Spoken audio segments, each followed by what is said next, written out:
CNE news में आप सभी का स्वागत है और अब लेते हैं खबर विशेष की ये खबर। आज हम एक बार फिर से हर रविवार की तरह ही आज नई जानकारियों के साथ सेकंड इनिंग के चेयरमैन RK गर्ग के साथ आपके बीच में आए हैं। आज का विषय है चंडीगढ़ में 60 और 40 रेशियो के अनुसार कर्मचारियों या अधिकारियों का काम करना या फिर चंडीगढ़ शहर में विधानसभा के लिए जमीन मांगना कहां तक सही या तर्क संगत है। क्या इसको लेकर कोई संवैधानिक या कानूनी अधिकार पंजाब हरियाणा के पास है क्या? वहीं आज की बात में यह भी खुलासा होगा कि क्या हरियाणा ने चंडीगढ़ से सही में विधानसभा की नई बिल्डिंग के लिए ज़मीन मांगी है या फिर सब कुछ हवाई है। इस पर CNE न्यूज की RK गर्ग के साथ पूरी बातचीत को जरूर सुने ताकि आप दूध का दूध और पानी का पानी अंदाज़ा लगा सकें। यहाँ यह भी बता दें कि आज RK गर्ग साहब ने एक नए मुद्दे को उछाल दिया है, जिसमें उन्होंने कहा है कि जब पंजाब के गवर्नर 36 साल तक चंडीगढ़ का प्रशासक रह सकते हैं तो अब हरियाणा के भी गवर्नर को 24 साल तक चंडीगढ़ का प्रशासक बनाया जाए। जी गर्ग साहब, देखिए, हर दूसरे चौथे महीने हरियाणा या पंजाब के जो सरकार है वो 60-40 का मुद्दा उठाया जाता है। एक भी ऑफिसर की यहाँ पे ट्रांसफ़र होती है या उसको डेपुटेशन पे आते हैं या उनको कोई चार्ज दिया जाता है तो फट से 60-40 का मुद्दा उठाते हैं और कहते हैं हमारी 60-40 के हिसाब से रेशो में नहीं है। लेकिन वास्तव में जब हम रिकॉर्ड की बात करते हैं तो ऐसा लगता है कि ये इनका सिर्फ राजनीतिक मुद्दा है जो ये हर दूसरे चौथे महीने उठा के अपनी बात को एक लाइव रखना चाहते हैं। जब हम रिकॉर्ड की बात करते हैं, ऐसा एक भी रिकॉर्ड, मैंने ये 4-5 साल से लगातार इस इशू पे रिसर्च कर रहा हूँ, कोई भी एक भी रिकॉर्ड ऐसा नहीं है जहाँ पे 60-40 की बात हरियाणा और पंजाब के बीच में मानी गई हो। अब देखिए, जो 60-40 की जो बात चल रही है ये कहाँ से चल रही है? ये क्या हुआ था कि जब हमारा पंजाब और हरियाणा का डेपुटेशन हुआ था, एक कन्वेंशन के तौर पे कुछ अफसर पंजाब से लिए गए थे, कुछ हरियाणा से लिए गए थे। क्योंकि पंजाब बड़ा था, हरियाणा छोटा था, उसको बड़ा भाई मान के इसको छोटा भाई मान के तो कुछ अफसर पंजाब से आ गए, कुछ हरियाणा से आ गए और ये 60-40 की बात चलती रही। लेकिन 2018 में एक बार एक डायरेक्शन आई थी सेंट्रल गवर्नमेंट से कि 60-40 पे अफसरों को रखा जाए। लेकिन उस डायरेक्शन में भी बड़े क्लियरली लिखा हुआ था कि ये कन्वेंशनल है, ये कोई रूल नहीं है।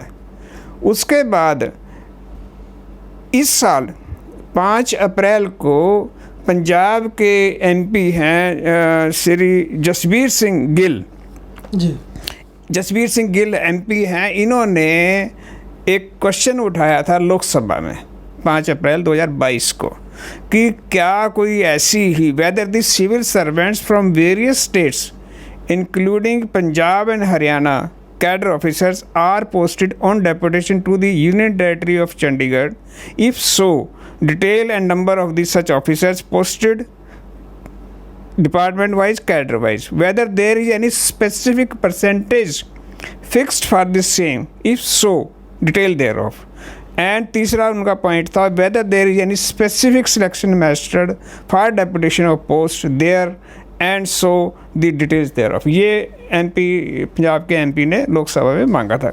उसका जवाब जो है वो मिनिस्टर ऑफ होम अफेयर ने दिया है 6 अप्रैल को।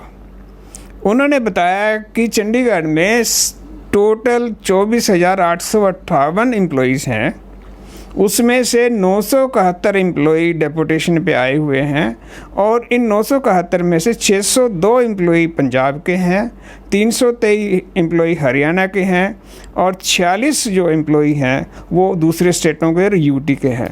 अब जो बात आती है दूसरा पॉइंट की परसेंटेज क्या है, स्पेसिफिक परसेंटेज क्या है, तो ये मंत्री जो गृह मंत्रालय की तरफ से जवाब आया, ये लोकसभा में जवाब पेश हुआ है, इसलिए इसके ऊपर कोई किसी किस्म की कोई डाउट या करने का कोई किसी को नहीं हो सकता। इसमें लिखा है कि there is no specific percentage prescribed for the same However, certain officers of IAS, IPS and heads of department in Chandigarh administration are filled by taking officers on deputation mainly from the state of Punjab and Haryana in the light of Ministry of Home Affairs memo dated 4/11/1966। तो ये कागज़ है जो लोकसभा में पेश किया गया था, जिसके अंदर सारा जवाब दिया गया था। अब जो 4/11/66 का जो लेटर है सर, यहाँ मैं थोड़ा सा रोकना चाहूँगा। कहने का ये मतलब है कि जो 60-40 का जो रेशियो है, पंजाब वाले कहते हैं कि 60 हमारा और 40% जो है वो हरियाणा से यहाँ पे स्टार्ट होगा, इस अनुपात में होगा। लेकिन जो मैं समझ पाया अब तक कि इसका कागजी तौर पर, धरातल पर कुछ नहीं, ना कानून में कोई ऐसा प्रावधान है, ना संविधान में कोई ऐसा प्रावधान है। कुल मिला के जो हरियाणा और पंजाब के जो राजनीतिज्ञ हैं, ये करोड़ों लोगों को, यानी चंडीगढ़ भी, हरियाणा भी और पंजाब की जो जनता है, करोड़ों की जनता, उसके आंख में राजनीतिक तौर पर धूल झोंकने का काम है एक तरह से। क्या समझ सकते हैं ऐसा? बिल्कुल बिल्कुल ये सही है, क्योंकि अगर कोई ऑर्डर हो, कोई बात हो तो उसके बात करी जा सकती है। अब जो हमारा जो 4/11/66 का जो मीमो है, जिसका संदर्भ लोकसभा में लिया गया है, ये यहाँ पे जब पंजाब हरियाणा जब बंटा था, उस वक्त ये बना था government of India allocation of business rule 1961। President of India ने ऑर्डर किया था 30 अक्टूबर 1966 को, और उस मीमो के अंदर ये लिखा गया है, उसी के बेस पे गृह मंत्रालय ने ये जवाब दिया है कि by deputation mainly from Punjab Haryana state cadre. तो ये कागज़ है उसका। या अगर इसके ख़िलाफ़ किसी के पास अगर कोई कागज़ हो जो ये कहता हो कि ये कागज़ जो है इसके आगे कोई और ऑर्डर इशू हुआ है, तो वो कृपा करके वो बताएं, पब्लिक में लेके आएँ, या पंजाब के सरकार के पास या हरियाणा सरकार के पास। अगर कोई ऐसा कागज़ है जो 60-40 की बात को फेवर करता है तो वो बताएं, ताकि ये दूध का दूध पानी का पानी होए। वरना ये जो राजनीतिक बातें हैं, ये सिर्फ और इसका कोई कारण नहीं रहता। बस वोट के टाइम में भी कई बार ये बातें उठती हैं कि हम 60, वो कहते हैं 40, कोई कहते हैं कि हमारा स्टाफ इतना ले लो, हमें ज़मीन दे दो, इस तरह की बातें होती है।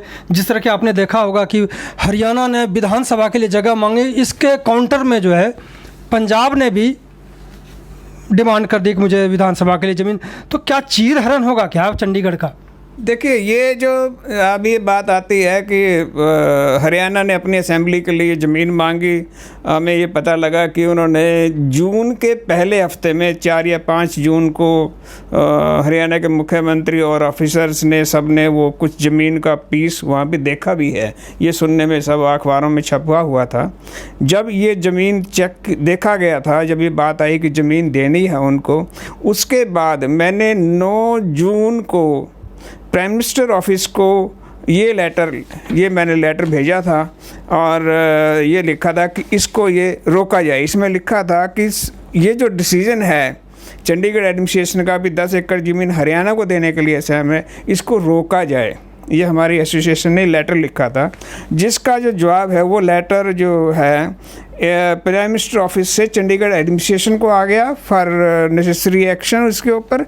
और इसके अंदर मैंने ये 7-8 पॉइंट इसके लेटर के अंदर लिखे थे भी क्यों हरियाणा को असेंबली को ज़मीन नहीं मिलनी चाहिए।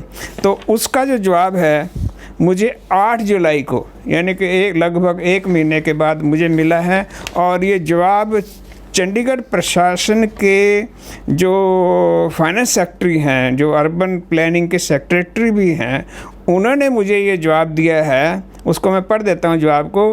The matter has been examined. In this regard, no proposal of land for Haryana Assembly from the government of Haryana is pending with this office. It is for your information. तो आपको मैं विदित कर दूं कि ये जो फाइनेंस डिपार्टमेंट होता है चंडीगढ़ एडमिनिस्ट्रेशन का, जो ज़मीन का जो मामला होता है, देने का ना देने का, उसका जो फैसला होता है किसको कहाँ देनी है, क्या देनी है, वो फाइनेंस डिपार्टमेंट से होता है, ना कि और किसी डिपार्टमेंट से। जिस तरह से इस कागज़ में आपने पढ़ के सुना है, इस हिसाब से तो ना तो मांगा गया है कागजी तौर पर, और ना ही कोई प्रपोजल इनके पास है। तो क्या ये राजनीतिक शगुफा है एक तरह से कि हरियाणा ने जिस तरह से कहा कि हमें 10 एकड़ ज़मीन मिलना चाहिए विधानसभा बनाने के लिए? एक तो सरासर इसका मतलब है कि ये राजनीतिक हवा है ये सिर्फ। दूसरी तरफ में इसी को हवा बनाते हुए पंजाब के जो मुख्यमंत्री हैं मान, उन्होंने भी कहा था कि हमें ज़मीन चाहिए। लेकिन जो जयपुर में, राजस्थान में जो एक मीटिंग हुई थी होम मिनिस्टर के साथ, वहाँ पे ये भी गए थे, पंजाब के मुख्यमंत्री भी, और यहाँ के हरियाणा से भी गए थे। तो वहाँ क्या बात उठी, इसको लेकर के थोड़ा सा आप क्लियर कर सकते हैं? वहाँ केंद्र सरकार ने वहाँ से ये खबर आई थी कि केंद्र सरकार ने कहा है कि हरियाणा सरकार को ये विश्वास दिलाया कि हम आपको असेंबली के लिए ज़मीन दे देंगे, और उसी के बेसिस पे हरियाणा सरकार ने हरियाणा के लोगों को बधाई भी दी थी कि आपको असेंबली के लिए ज़मीन मिल रही है। लेकिन मिठाइयाँ भी खाई थी और ये सब खुशी हुई थी उनको बहुत सारे। लेकिन मुझे ये था कि मैं सिर्फ ये काम करता हूँ कि जो भी हमारे पास कागज़ है उसको कागज़ के बेस पे जो इन्फॉर्मेशन हमारे पास है वो हम पब्लिक में रख देते हैं। अब ये पब्लिक को डिसाइड करना है कि क्या सच है, क्या झूठ है, क्या हो रहा है, क्या नहीं हो रहा है। मेरे कागज़ के हिसाब से हरियाणा गवर्नमेंट ने चंडीगढ़ एडमिनिस्ट्रेशन को 8 जुलाई तक ऐसी कोई प्रपोजल ज़मीन के लिए नहीं दी है, ये मैं बताना चाहता हूँ। अब दूसरी बात है, अगर हम इसको अगर ऐसा करते हैं कि अगर इसको कागजी कार्रवाई को हम रख भी देते हैं साइड में, अब भाईबंदी की बात आती है कि जब चलो पंजाब और हरियाणा छोटे बड़े भाई हैं, उसके हिसाब से 60-40 की बात करें, ज़मीन की बात करें। एक छोटी सी बात, मैं चंडीगढ़ के बसिंदे होने के नाते, क्योंकि चंडीगढ़ भी अब 70 साल का हो गया है, तो चंडीगढ़ के बसिंदे के नाते हमारा भी कुछ बात कहने का हक बनता है।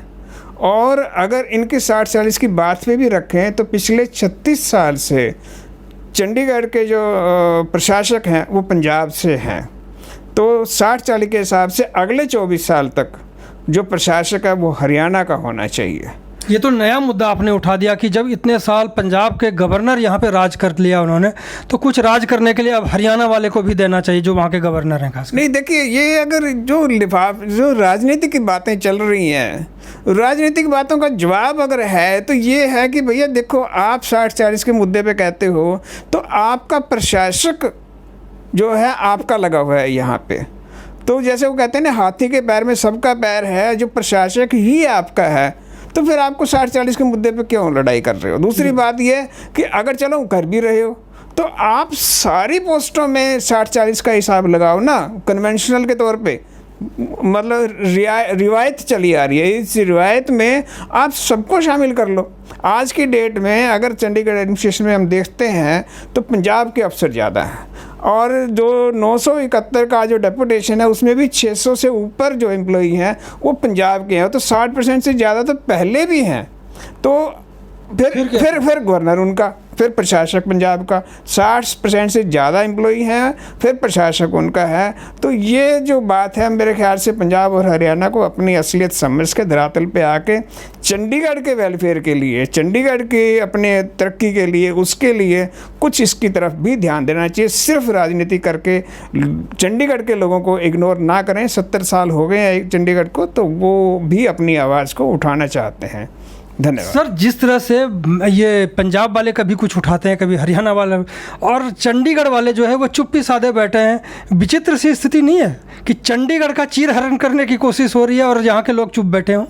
नहीं, चंडीगढ़ का ये हमारा, इसको दुर्भाग्य कहें, कुछ कहें, क्योंकि ये यूटी है, यहाँ पे केंद्र सरकार का डायरेक्ट यहाँ पे राज चलता है। तो यहाँ पे जो अफसरशाही है, जो हमारा प्रशासन है, वो उसके भरोसे चलता है। और ये पब्लिक ग्रीवेंस जो है, पब्लिक की आवाज़ जो है, उसको सुनने के लिए यहाँ पे कोई सिस्टम नहीं है।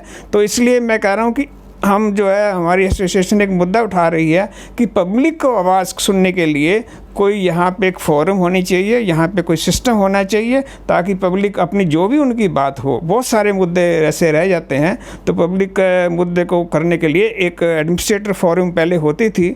अब मैं एक डिमांड कर रहा हूँ प्रशासन से कि वो एडमिनिस्ट्रेटिव फोरम को दोबारा चालू करें ताकि लोग अपनी बात कह सकें।